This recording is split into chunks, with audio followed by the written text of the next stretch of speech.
Février 2026 bouleverse les attentes africaines. Le Burkina Faso signe un accord sanitaire américain de 147 millions de dollars sur 5 ans.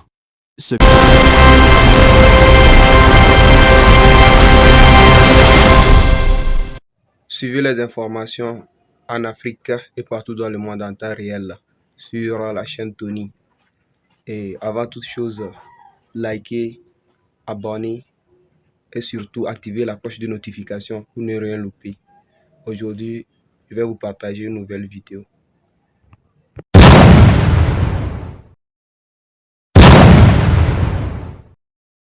Février 2026 bouleverse les attentes africaines. Le Burkina Faso signe un accord sanitaire américain de 147 millions de dollars sur 5 ans. Ce pays, qui expulsait l'influence militaire occidentale, accepte désormais une intégration médicale étrangère sous Ibrahim Traoré. Derrière cette décision souveraine, présentée comme pragmatique, une question stratégique surgit pour toute l'Afrique. L'aide promise soutient des programmes vitaux, mais elle introduit aussi des conditions structurelles durables dans le système national de santé. Ce choix révèle une tension centrale entre nécessité immédiate et autonomie future, et ses implications dépassent largement les frontières burkinabè. Ce que vous allez entendre maintenant n'est pas une rumeur ni une interprétation polémique, mais la logique stratégique réelle derrière un accord que beaucoup ont observé sans en mesurer toutes les implications. Vous allez comprendre comment une coopération sanitaire apparemment technique peut redessiner des rapports d'influence entre États, institutions et sociétés africaines.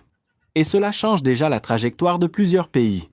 Ignorer cette dynamique, c'est risquer de croire que ces accords relèvent uniquement de la santé publique, alors qu'ils engagent des choix structurels sur la souveraineté des données, des financements et des priorités nationales. Sans cette compréhension, les décisions prises aujourd'hui par des gouvernements comme celui d'Ibrahim Traoré peuvent sembler contradictoires ou idéologiques, alors qu'elles répondent en réalité à des contraintes systémiques profondes. La signature burkinabè n'est pas un simple épisode diplomatique isolé. Elle s'inscrit dans une séquence continentale où les accords sanitaires bilatéraux américains se multiplient alors que les cadres multilatéraux se réduisent. En février 2026, 19 pays africains ont déjà accepté des arrangements comparables, souvent présentés comme indispensables pour maintenir des programmes VIH, paludisme et surveillance épidémique. Ce chiffre seul révèle l'ampleur du basculement en cours. L'origine immédiate de cette dynamique remonte aux réformes américaines de l'aide globale engagée après 2024. Washington a réduit ses contributions multilatérales et réorienté son soutien vers des partenariats bilatéraux conditionnés. Ce changement a créé un effet domino. Les systèmes de santé africains dépendant de financements externes se sont retrouvés face à un choix brutal: accepter de nouvelles règles ou risquer l'interruption de services vitaux. Au Burkina Faso, la pression est devenue tangible lorsque les évaluations sanitaires internes ont confirmé des tensions sur l'approvisionnement en traitements et la capacité de surveillance. Les premières populations exposées furent les patients dépendants de programmes soutenus par des donateurs, notamment pour les maladies infectieuses chroniques. Dans ce contexte, Ibrahim Traoré a autorisé la négociation d'un accord limité au secteur santé, séparé des autres partenariats stratégiques du pays. Dans ce moment charnière, Ibrahim Traoré apparaît comme le décideur obligé plutôt que l'initiateur enthousiaste d'un rapprochement sanitaire avec Washington. Son rôle consiste à arbitrer entre impératifs immédiats de santé publique et lignes politiques de souveraineté nationale affirmées depuis 2022. Des conseillers régionaux et analystes africains de politique sanitaire ont décrit cette décision comme une compartimentation stratégique, accepter une coopération ciblée sans modifier l'orientation géopolitique générale du pays. Un premier effet concret est apparu dans les réseaux médicaux partenaires, où la perspective de financement stable a rassuré des programmes menacés de rupture logistique. Dans le même temps, d'autres observateurs ont noté que l'introduction de dispositifs techniques et de personnel financé de l'extérieur modifie progressivement les circuits décisionnels internes du système de santé. Ce double mouvement confirme que l'impact commence bien avant la fin officielle de l'accord. À partir de là, l'enjeu dépasse déjà le cadre sanitaire. Tout bascule fin février. Le mémorandum sanitaire est paraphé. Les premiers engagements financiers sont annoncés. L'information circule vite. Les réactions africaines émergent. Au départ, l'accord est présenté comme strictement médical. Programme VIH sécurisé. Surveillance épidémique renforcée Laboratoire de moderniser, mais très vite, l'interprétation change. Comment un État qui a expulsé les forces occidentales accepte-t-il une intégration institutionnelle américaine? La question traverse médias. Cercle politique et réseau panafricain. Ibrahim Traoré doit alors clarifier la logique. Coopération sectorielle, pas alignement stratégique, la séquence s'accélère. Des analystes rappellent les précédents régionaux. Zimbabwe a refusé, Zambie a contesté, Kenya a suspendu partiellement. Chaque cas évoque souveraineté des données et conditions asymétriques. Le Burkina Faso devient ainsi le premier pays de l'Alliance sahélienne à accepter un tel cadre sanitaire bilatéral avec Washington. Puis viennent les répliques. Certains partenaires internationaux y voient un signe d'ouverture pragmatique. D'autres redoutent une brèche dans l'autonomie institutionnelle construite depuis 2022. À Ouagadougou même. Le débat reste discret mais réel dans les milieux administratifs et médicaux. Les bénéfices immédiats sont tangibles, mais l'empreinte structurelle commence déjà. L'événement cesse alors d'être un simple accord. Il devient un précédent politique observé à l'échelle régionale. Les chiffres confirment que l'enjeu dépasse la perception politique. L'accord signé par le Burkina Faso prévoit 147 millions de dollars sur 5 ans. Cela représente une injection financière significative dans un système de santé sous tension chronique. Concrètement, ce volume équivaut à plusieurs années de financement externe cumulé pour certains programmes infectieux prioritaires. Mais la tendance globale montre une évolution différente, selon les évaluations comparatives de l'aide sanitaire américaine. Les nouveaux accords bilatéraux en Afrique correspondent en moyenne à une réduction d'environ 49% du soutien annuel antérieur. Autrement dit, les montants totaux paraissent élevés, mais les flux annuels diminuent. Cela signifie que les États signataires assument progressivement une part croissante du financement interne. Un troisième indicateur révèle l'ampleur structurelle du modèle. En février 2026, 19 pays africains ont accepté des accords similaires intégrant partage de données sanitaires et obligations de cofinancement. Ce chiffre indique que la transformation n'est pas nationale, mais systémique.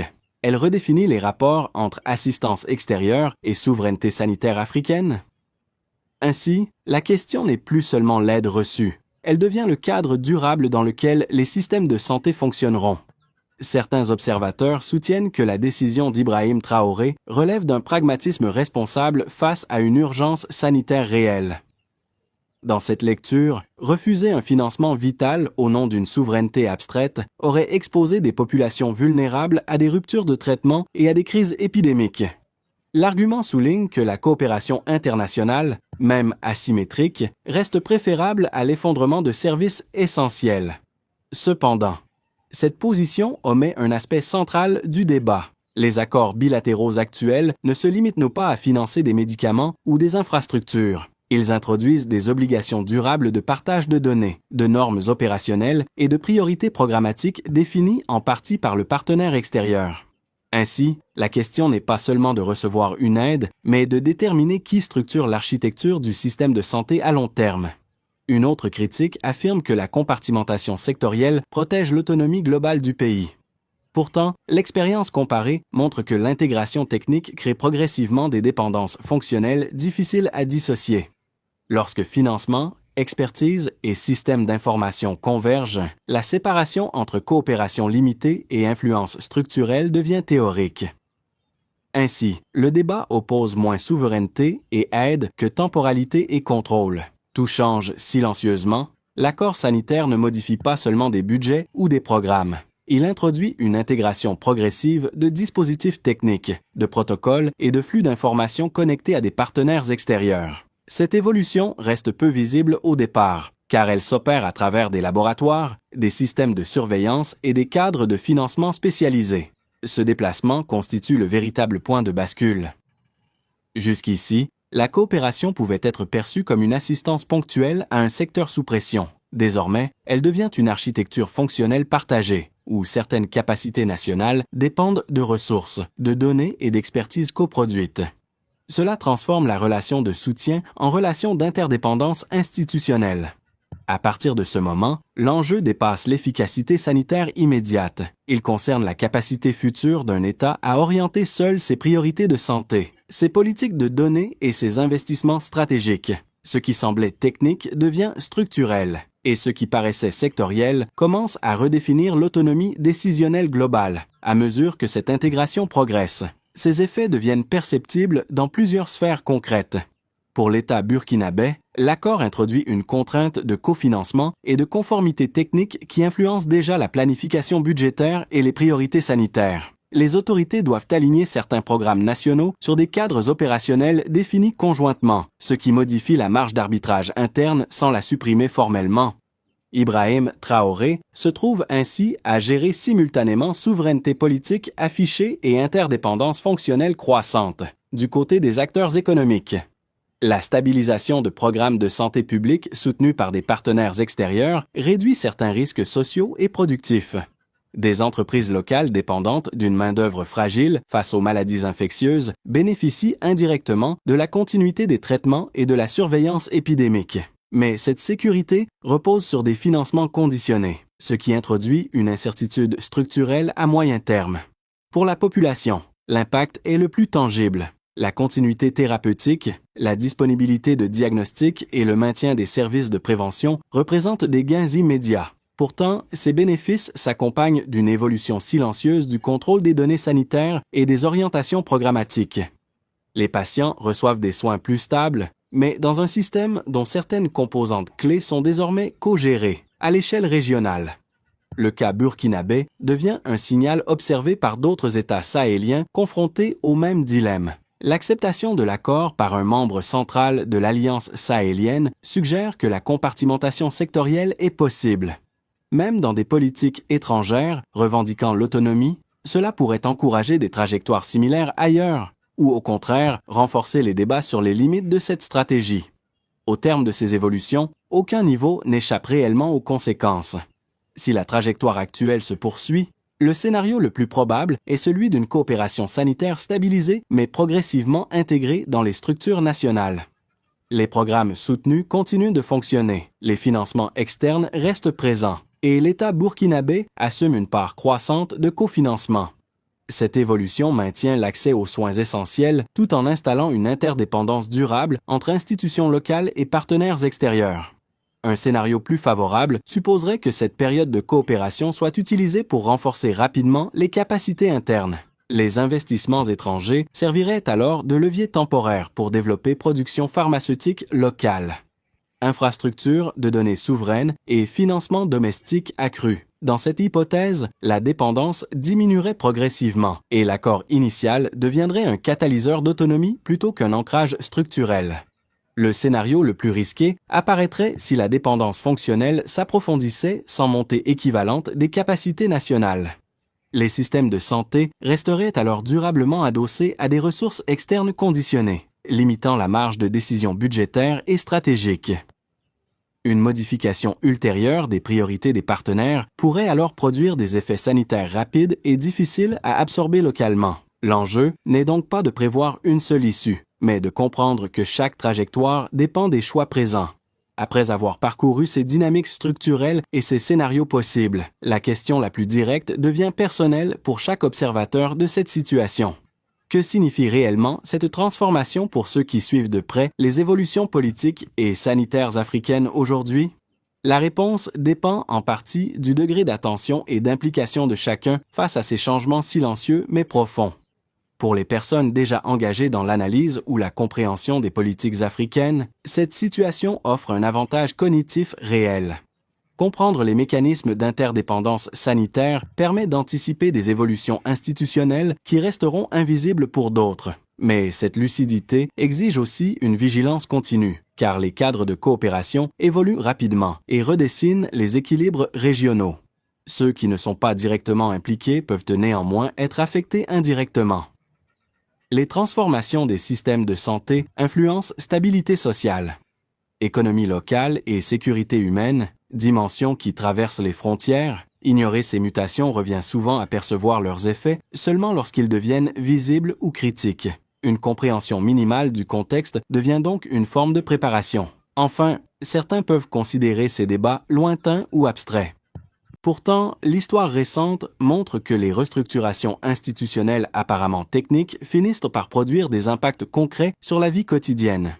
Ne pas s'y intéresser n'empêche pas leurs conséquences d'apparaître plus tard. Comprendre cette évolution, même de loin, reste une forme de position active. Toute réponse durable à cette situation ne peut se limiter à des déclarations de principe ou à des choix ponctuels de coopération. La question centrale devient opérationnelle. Comment préserver l'accès au financement et aux soins tout en consolidant l'autonomie structurelle du système de santé burkinabé et, plus largement, africain?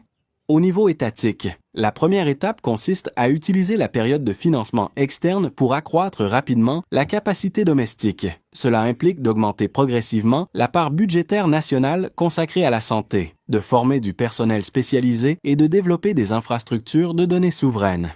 Le succès se mesurerait par la réduction mesurable de la dépendance financière et technique à l'horizon de quelques années. Ibrahim Traoré a déjà évoqué cette orientation comme objectif stratégique de long terme pour les institutions sanitaires et les partenaires techniques nationaux. L'enjeu est d'intégrer les ressources extérieures sans abandonner la gouvernance locale. Les programmes financés doivent être conçus de manière à transférer compétences et technologies plutôt qu'à installer des systèmes parallèles. L'indicateur clé devient alors la capacité locale à maintenir les services après retrait progressif du soutien extérieur. Au niveau des communautés et des professionnels de santé. L'action consiste à renforcer l'appropriation nationale des programmes, participation aux formations, gestion locale des données et adaptation des interventions aux réalités sociales permettent de consolider l'autonomie fonctionnelle. Le progrès se lie dans la continuité des services indépendamment des variations de financement externe. Enfin, la coopération africaine peut jouer un rôle décisif. Des plateformes régionales de production pharmaceutique, de surveillance épidémique et de partage de données permettraient de mutualiser ressources et expertise. La réussite se mesurerait à la capacité collective à négocier avec les partenaires extérieurs sur une base plus équilibrée. Au fond, la véritable solution ne réside pas dans le refus ou l'acceptation de l'aide, mais dans la capacité à transformer cette aide en autonomie. Au début de cette trajectoire, la décision d'Ibrahim Traoré apparaissait comme un compromis discret entre urgence sanitaire et souveraineté politique. Elle s'inscrivait dans un moment où préserver des traitements vitaux semblait primer sur toute autre considération stratégique. Revenir à ce point initial éclaire le chemin parcouru depuis. Ce qui était présenté comme une coopération sectorielle limitée s'est révélé porteur d'implications structurelles profondes. Le parcours analysé montre comment une nécessité immédiate peut ouvrir une transformation institutionnelle durable. Des besoins sanitaires urgents ont conduit à accepter des mécanismes techniques externes, lesquels ont progressivement redéfini des équilibres internes. Ainsi, la décision initiale ne se réduit ni à une concession ni à une stratégie opportuniste, mais à une réponse située dans un dilemme réel auquel de nombreux États africains sont confrontés. Au-delà du cas burkinabé, cette situation renvoie à une question plus large sur la manière dont les nations préservent leur capacité de décision dans un environnement d'interdépendance croissante. Elle rappelle que souveraineté et coopération ne sont pas des opposés simples, mais des dimensions en tension permanente. Les choix d'aujourd'hui dessinent l'autonomie de demain. Chaque personne qui a suivi cette analyse peut en retenir une lecture différente. Selon son expérience, ses attentes ou sa sensibilité aux enjeux africains contemporains, certains y verront la preuve qu'un État peut naviguer entre contraintes et objectifs sans renoncer à sa trajectoire propre. D'autres percevront surtout la fragilité structurelle que révèle toute dépendance externe, même temporaire, dans des secteurs aussi essentiels que la santé. Si cette réflexion vous semble utile pour comprendre les transformations en cours en Afrique, elle mérite sans doute d'être partagée avec d'autres qui s'interrogent sur ces équilibres entre aide, souveraineté et développement. Les débats sur ces questions gagnent en profondeur lorsqu'ils dépassent les slogans ou les perceptions simplifiées et s'appuient sur une compréhension nuancée des choix réels auxquels les États font face. Reste une interrogation ouverte. Dans un monde d'interdépendance croissante, comment concilier au mieux coopération nécessaire et autonomie stratégique durable?